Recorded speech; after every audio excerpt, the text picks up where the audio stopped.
اهلا بيكم في مطبخ فراولة. النهارده هيكون الفيديو مختلف شوية. انا جبت لكم منتج جربته بنفسي وهقول لكم بكل صراحة رأيي فيه.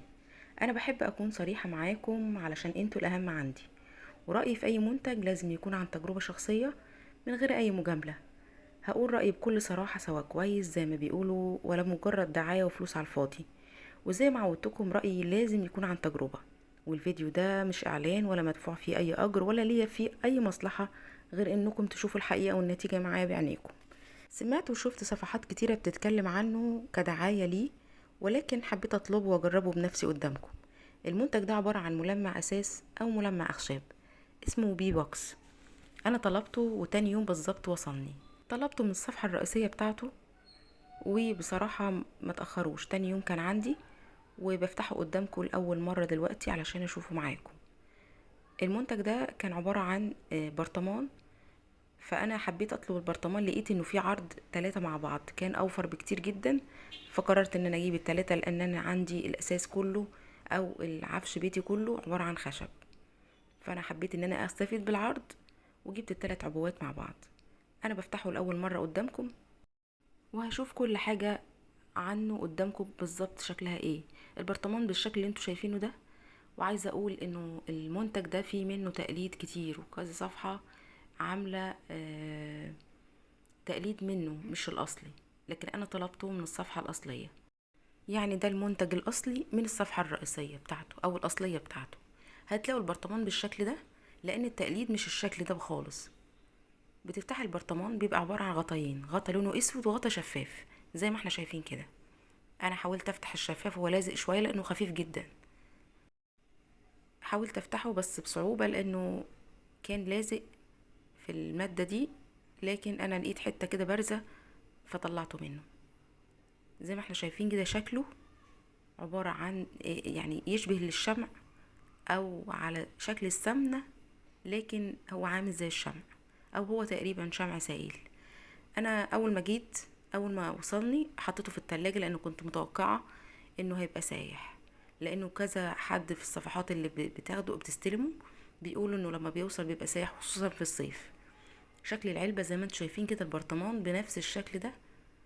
ركزوا في الشكل ده لانه التقليد مش الشكل ده، مختلف شوية، حتى درجة اللون الاصفر مختلفة.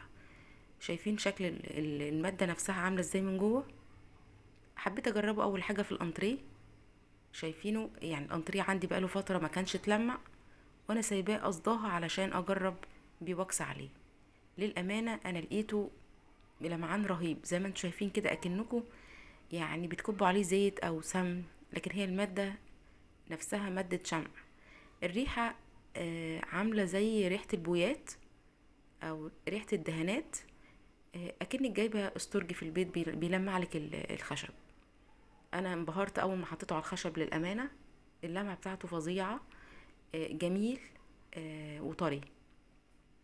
جربت على ايد الانتريه برضو. انا عندي مش متطرب لكن بهتان، الخشب بهتان، واول ما بحطه بيدي لمعه. واللي عرفته بعد كده انه بيغذي الخشب يعني. انا كل الشقه عندي انتريه واوضه نوم وكل كل العفش يعتبر او الاساس عندي كله خشب بنفس الشكل اللي انتوا شايفينه ده. والخشب كله لما سمعت ان هو بيعمل تغذية للخشب، هو فعلا فرق في الشكل وفي ملمس الخشب. بصراحة وبكل امانة، لا المنتج يعني ابهرني بجد، مختلف. جيت بقى للمطبخ، نفس الكلام، حطيته زي ما انتوا شايفين كده. المطبخ بقى كأنه لسه مدهون جديد، او اكنك اديتي العفش بالظبط كله دهانات ورنيش مثلا، تلميعة جديدة. وعايزه اقول لكم الدهون اللي على المطبخ كانت بتطلع في ايدي اكن آه، يعني مناديل مفرولة كده. هي دي اللي كانت بتطلع معايا الدهون. والجزء بقى الأهم عندي بالنسبة لي المطبخ من تحت، كان كمية دهون عليه رهيبة، وكان صعبة جدا ان انا احوشها. كنت بستخدم اوقات ملمع رش، لكن ما كانش بيجيب معايا نتيجة بصراحة. للأمانة المنتج فوق فوق الرائع. انا ماليش اي مصلحة يا جماعة زي ما قلت لكم، ولا دعاية ولا واخدة من الشركة حاجة ولا اي شيء. بس انا قررت انه اي منتج بعد كده، وحتى الناس اللي قريبين مني عارفين انه اي منتج انا بستخدمه انا بحب افيد بيه الناس، او كل صحابي او كل اللي اعرفه. دي الطقطوقه بتاعه الانتريه او الترابيزه بتاعه الانتريه. انا عندي هنا مش متطربه، الشمال دي مش متطربه لكن مطفيه، اديها لمعه تاني من جديد. عايزه اقول لكم ان بعد 12 ساعه لقيت اللمعه عليه. يعني كمان لما تيجي تمسحيه تاني المسحه التانية هتلاقي انه اكنك لسه بتدهنيه دلوقتي في المسحه التانية اللي انا مسحتها بعد 3 ايام مسحه تانية.